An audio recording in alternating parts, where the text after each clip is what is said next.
Hi hello ಎಲ್ಲರಿಗೂ ನಮಸ್ಕಾರ. Welcome to Kannadathi Shilpa YouTube channel. So ಇವತ್ತಿನ ಈ ತರಗತಿಯಲ್ಲಿ ಟಿಇಟಿಗೆ ಸಂಬಂಧಿಸಿದಂತೆ ಪೇಪರ್ 1 ನಲ್ಲಿ ಕೇಳುವಂತಹ ಪರಿಸರ ಅಧ್ಯಯನಕ್ಕೆ ಸಂಬಂಧಿಸಿದಂತಹ ಪ್ರಮುಖ ಪ್ರಶ್ನೋತ್ತರಗಳನ್ನು ಇವತ್ತಿನ ಈ ತರಗತಿಯಲ್ಲಿ ಸಾಲ್ವ್ ಮಾಡ್ತಾ ಹೋಗೋಣ. ಸೊ ಈ ಒಂದು ತರಗತಿ ಖಂಡಿತ ಟಿಇಟಿ ಪರೀಕ್ಷೆಗೆ ಹೆಲ್ಪ್ ಆಗೋದ್ರಲ್ಲಿ ಡೌಟ್ ಇಲ್ಲ. ಹಾಗಾಗಿ ವಿಡಿಯೋನ ಸ್ಕಿಪ್ ಮಾಡದೆ ಕೊನೆವರೆಗೂ ನೋಡ್ತಾ ಹೋಗಿ. ಇಂದಿನ ಈ ತರಗತಿಯ ಮೊದಲ ಪ್ರಶ್ನೆ ಹೀಗಿದೆ: ಹಸಿರು ಮನೆ ಪರಿಣಾಮದ ಪರಿಕಲ್ಪನೆಯನ್ನ ಪ್ರಥಮವಾಗಿ 1824ರಲ್ಲಿ ಆವಿಷ್ಕರಿಸಿದವರು ಯಾರು? ಸೊ ಆಪ್ಷನ್ಗಳನ್ನು ನೋಡೋದಾದ್ರೆ ಜೋಸೆಫ್ ಪ್ಯೂರಿಯರ್, ಥಾಮಸ್ ಪ್ಯೂರಿಯರ್, ಡೇನಿಯಲ್ ಜೋಸೆಫ್ ಇವರು ಯಾರು ಅಲ್ಲ. ಸೊ ಈ ಒಂದು ಪ್ರಶ್ನೆಗೆ ಸರಿಯಾದ ಉತ್ತರ ಆಪ್ಷನ್ 1 ಜೋಸೆಫ್ ಪ್ಯೂರಿಯರ್. ಸೊ ಹಸಿರು ಮನೆ ಪರಿಣಾಮದ ಪರಿಕಲ್ಪನೆಯನ್ನ ಪ್ರಥಮವಾಗಿ 1824ರಲ್ಲಿ ಆವಿಷ್ಕರಿಸಿದವರು ಯಾರು ಅಂದ್ರೆ ಜೋಸೆಫ್ ಪ್ಯೂರಿಯರ್. ನೆಕ್ಸ್ಟ್ ಎರಡನೇ ಪ್ರಶ್ನೆ: ನೀರಿನ ಆವಿಯ ನಂತರ ಹಸಿರು ಮನೆ ಪರಿಣಾಮಕ್ಕೆ ಅತ್ಯಧಿಕ ಕೊಡುಗೆ ನೀಡುವಂತಹ ಅನಿಲ ಯಾವುದು? ನೀರಿನ ಆವಿಯ ನಂತರ ಹಸಿರು ಮನೆ ಪರಿಣಾಮಕ್ಕೆ ಅತ್ಯಧಿಕ ಕೊಡುಗೆ ನೀಡುವಂತಹ ಅನಿಲ ಯಾವುದು? ಸೊ ಆಪ್ಷನ್ಗಳನ್ನು ನೋಡೋದಾದ್ರೆ ಮೀಥೇನ್, ಇಂಗಾಲದ dioxide, nitrous oxide, ozone. So ಈ ಒಂದು ಪ್ರಶ್ನೆಗೆ ಸರಿಯಾದ ಉತ್ತರ ಆಪ್ಷನ್ 2 ಇಂಗಾಲದ ಡೈಆಕ್ಸೈಡ್. ಸೊ ನೀರಿನ ಆವಿಯ ನಂತರ ಹಸಿರು ಮನೆ ಪರಿಣಾಮಕ್ಕೆ ಅತ್ಯಧಿಕ ಕೊಡುಗೆ ನೀಡುವಂತಹ ಅನಿಲ ಯಾವುದು ಅಂದ್ರೆ ಇಂಗಾಲದ ಡೈಆಕ್ಸೈಡ್. ನೆಕ್ಸ್ಟ್ ಮೂರನೇ ಪ್ರಶ್ನೆ: ಓಜೋನ್ ಪದರ ನಾಶವಾಗುವುದರಿಂದ ಆಗುವ ಹಾನಿ ಏನು? ಸೊ ಓಜೋನ್ ಪದರವು ನಾಶವಾಗುವುದರಿಂದ ಆಗುವಂತಹ ಹಾನಿ ಏನು ಅನ್ನೋದು ಪ್ರಶ್ನೆ ಇದೆ. ಸೊ ಆಪ್ಷನ್ಗಳನ್ನು ನೋಡೋದಾದ್ರೆ ಭೂಮಿಯ ಮೇಲ್ಮೈ ಉಷ್ಣಾಂಶ ಕ್ರಮೇಣ ಏರಿಕೆಯಾಗುತ್ತದೆ. ಆಪ್ಷನ್ 2 ಸೂರ್ಯನ ಅಲ್ಟ್ರಾ ವೈಲೆಟ್ ಕಿರಣಗಳು ಭೂಮಿಗೆ ಹೆಚ್ಚಿನ ಪ್ರಮಾಣದಲ್ಲಿ ತಲುಪುತ್ತವೆ. ಆಪ್ಷನ್ 3 ವಾತಾವರಣದಲ್ಲಿನ ಆಮ್ಲಜನಕದ ಪ್ರಮಾಣ ಕಡಿಮೆಯಾಗುತ್ತದೆ. ಆಪ್ಷನ್ 4 ಮೇಲಿನ ಯಾವುದು ಅಲ್ಲ.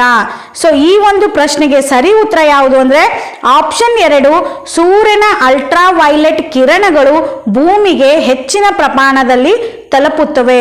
ಸೊ ಓಜೋನ್ ಪದರ ನಾಶವಾಗುವುದರಿಂದ ಆಗುವಂತಹ ಪರಿಣಾಮಕಾರಿ ಯಾವುದು ಅಂದ್ರೆ ಸೂರ್ಯನ ಅಲ್ಟ್ರಾ ವೈಲೆಟ್ ಕಿರಣಗಳು ಭೂಮಿಗೆ ಹೆಚ್ಚಿನ ಪ್ರಮಾಣದಲ್ಲಿ ತಲುಪುತ್ತವೆ.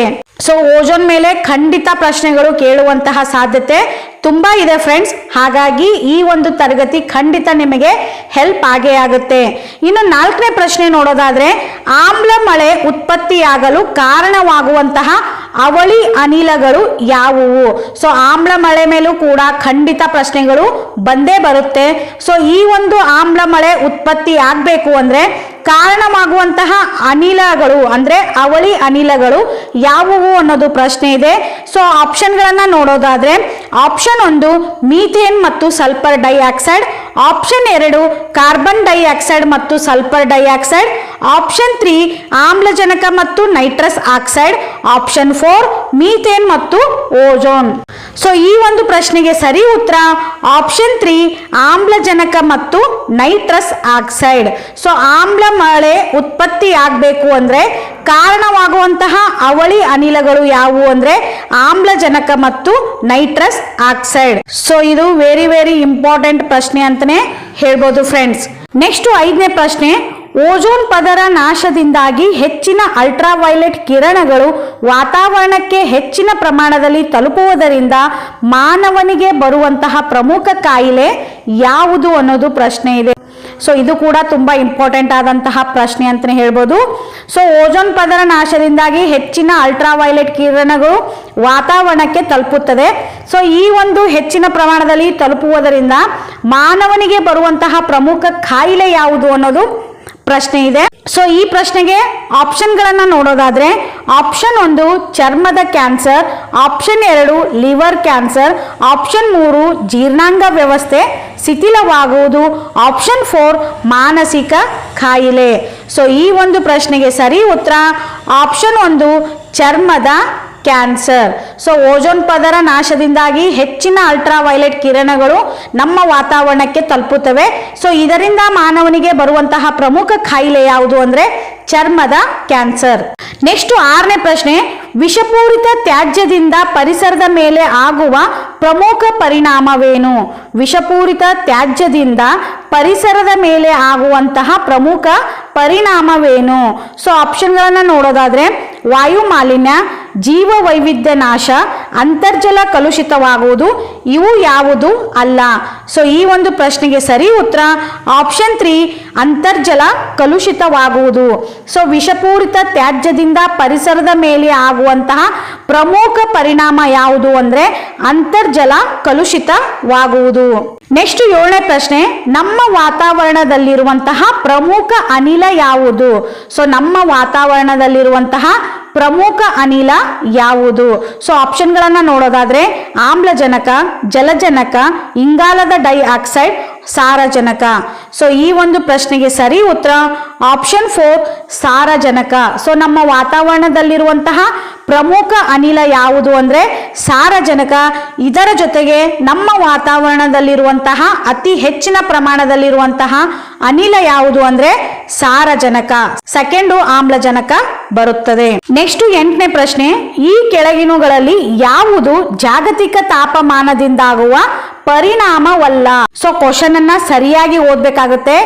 ಇಲ್ಲಿ ಕೊಟ್ಟಿರುವಂತಹ ಪ್ರಶ್ನೆಗಳಲ್ಲಿ ಜಾಗತಿಕ ತಾಪಮಾನದಿಂದಾಗುವ ಪರಿಣಾಮ ಯಾವುದು ಅಲ್ಲ ಅನ್ನೋದು ಪ್ರಶ್ನೆ ಇದೆ. ಸೊ ಆಪ್ಷನ್ಗಳನ್ನು ನೋಡೋದಾದ್ರೆ ಹದಗೆಡುವ ಆರೋಗ್ಯ ಸ್ಥಿತಿಗಳು, ಸಮುದ್ರ ಮಟ್ಟದಲ್ಲಿ ಏರಿಕೆ, ಆಗಾಗ ಉಂಟಾಗುವ ಭೀಕರ ಚಂಡಮಾರುತಗಳು, ವಿಶ್ವದಾದ್ಯಂತ ಕೃಷಿ ಉತ್ಪಾದನೆಯಲ್ಲಿ ಹೆಚ್ಚಳವಾಗುವುದು. ಸೊ ಈ ಒಂದು ಪ್ರಶ್ನೆಗೆ ಸರಿ ಉತ್ತರ ನೋಡೋದಾದ್ರೆ ಆಪ್ಷನ್ 4 ವಿಶ್ವದಾದ್ಯಂತ ಕೃಷಿ ಉತ್ಪಾದನೆಯಲ್ಲಿ ಹೆಚ್ಚಳವಾಗುವುದು. ಸೊ ಈ ಕೆಳಗೆ ಕೊಟ್ಟಿರುವಂತಹ ಆಯ್ಕೆಗಳಲ್ಲಿ ಯಾವುದು ಜಾಗತಿಕ ತಾಪಮಾನದಿಂದಾಗುವ ಪರಿಣಾಮವಲ್ಲ ಅನ್ನೋದು ಪ್ರಶ್ನೆ ಇದೆ. ಸೊ ವಿಶ್ವದಾದ್ಯಂತ ಕೃಷಿ ಉತ್ಪಾದನೆಯಲ್ಲಿ ಹೆಚ್ಚಳವಾಗುವುದು ಇದು ಜಾಗತಿಕ ತಾಪಮಾನದಿಂದಾಗುವ ಪರಿಣಾಮವಲ್ಲ. ಇದನ್ನು ಹೊರತುಪಡಿಸಿ ಹದಗೆಡುವ ಆರೋಗ್ಯ ಸ್ಥಿತಿಗಳು, ಸಮುದ್ರ ಮಟ್ಟದಲ್ಲಿ ಏರಿಕೆ, ಆಗಾಗ ಉಂಟಾಗುವ ಭೀಕರ ಚಂಡಮಾರುತಗಳು ಇವು ಜಾಗತಿಕ ತಾಪಮಾನದಿಂದಾಗುವ ಪರಿಣಾಮಗಳಾಗಿವೆ. ನೆಕ್ಸ್ಟ್ 9ನೇ ಪ್ರಶ್ನೆ, ಈ ಕೆಳಗಿನಗಳಲ್ಲಿ ಯಾವುದು ಹಸಿರುಮನೆ ಪರಿಣಾಮಕ್ಕೆ ಪ್ರಾಥಮಿಕವಾಗಿ ಕಾರಣವಾಗುವಂತಹ ಅನಿಲ ಅಲ್ಲ ಅನ್ನೋದು ಪ್ರಶ್ನೆ ಇದೆ. ಸೊ ಆಪ್ಷನ್ಗಳನ್ನ ನೋಡೋದಾದ್ರೆ carbon monoxide, methane, carbon dioxide, chlorofluoro carbon. So ಈ ಒಂದು ಪ್ರಶ್ನೆಗೆ ಸರಿ ಉತ್ತರ ಆಪ್ಷನ್ 4 ಕ್ಲೋರೋಫ್ಲೋರೋ ಕಾರ್ಬನ್ಸ್. ಸೊ ಪ್ರಶ್ನೆ ಏನಿದೆ ಅಂದ್ರೆ ಫ್ರೆಂಡ್ಸ್, ಈ ಕೆಳಗಿನಗಳಲ್ಲಿ ಯಾವುದು ಹಸಿರುಮನೆ ಪರಿಣಾಮಕ್ಕೆ ಪ್ರಾಥಮಿಕವಾಗಿ ಕಾರಣವಾಗುವ ಅನಿಲ ಅಲ್ಲ ಅನ್ನೋದು ಪ್ರಶ್ನೆ ಇದೆ. ಹಾಗಾಗಿ ಈ ಪ್ರಶ್ನೆಗೆ ಸರಿ ಉತ್ತರ ಕ್ಲೋರೋಫ್ಲೋರೋ ಕಾರ್ಬನ್. ನೆಕ್ಸ್ಟ್ 10ನೇ ಪ್ರಶ್ನೆ, ಈ ಕೆಳಗಿನವುಗಳಲ್ಲಿ ಓಜೋನ್ ಪದರ ನಾಶವಾಗಲು ಕಾರಣವಾಗುವಂತಹ ಅನಿಲ ಯಾವುದು? ಈ ಕೆಳಗಿನವುಗಳಲ್ಲಿ ಓಜೋನ್ ಪದರವು ನಾಶವಾಗಲು ಕಾರಣವಾಗುವಂತಹ ಅನಿಲ ಯಾವುದು? ಸೊ ಆಪ್ಷನ್ಗಳನ್ನು ನೋಡೋದಾದ್ರೆ ಇಂಗಾಲದ dioxide, nitrous oxide, chlorofluoro carbons, ಈ ಮೇಲಿನ ಎಲ್ಲವೂ. ಸೊ ಈ ಪ್ರಶ್ನೆಗೆ ಸರಿ ಉತ್ತರ ಆಪ್ಷನ್ ಡಿ ಈ ಮೇಲಿನ ಎಲ್ಲವೂ. ಸೊ ಈ ಕೆಳಗೆ ಕೊಟ್ಟಿರುವಂತಹ ಆಯ್ಕೆಗಳಲ್ಲಿ ಓಜೋನ್ ಪದರ ನಾಶವಾಗಲು ಕಾರಣವಾಗುವಂತಹ ಅನಿಲ ಯಾವುದು ಅನ್ನೋದು ಪ್ರಶ್ನೆ ಇದೆ. ಸೊ ಈ ಪ್ರಶ್ನೆಗೆ ಸರಿ ಉತ್ತರ ನೋಡೋದಾದ್ರೆ ಇಂಗಾಲದ dioxide, nitrous oxide, chlorofluoro carbons. So ಇವೆಲ್ಲವೂ ಓಜೋನ್ ಪದರ ನಾಶವಾಗಲು ಕಾರಣಗಳಾಗಿವೆ. ಸೊ ಇದಾಗಿತ್ತು ಇಂದಿನ ತರಗತಿ. ಈ ತರಗತಿಯಲ್ಲಿ ಪರಿಸರ ವಿಜ್ಞಾನಕ್ಕೆ ಸಂಬಂಧಿಸಿದಂತಹ ಪ್ರಮುಖ 10 ಪ್ರಶ್ನೆಗಳನ್ನ ಇವತ್ತಿನ ಈ ತರಗತಿಯಲ್ಲಿ ಸಾಲ್ವ್ ಮಾಡ್ತಾ ಬಂದೆವು. ಸೊ ಇದರ ಮುಂದಿನ ಭಾಗವನ್ನ ಆದಷ್ಟು ಬೇಗ ಅಪ್ಲೋಡ್ ಮಾಡ್ತೀನಿ ಫ್ರೆಂಡ್ಸ್.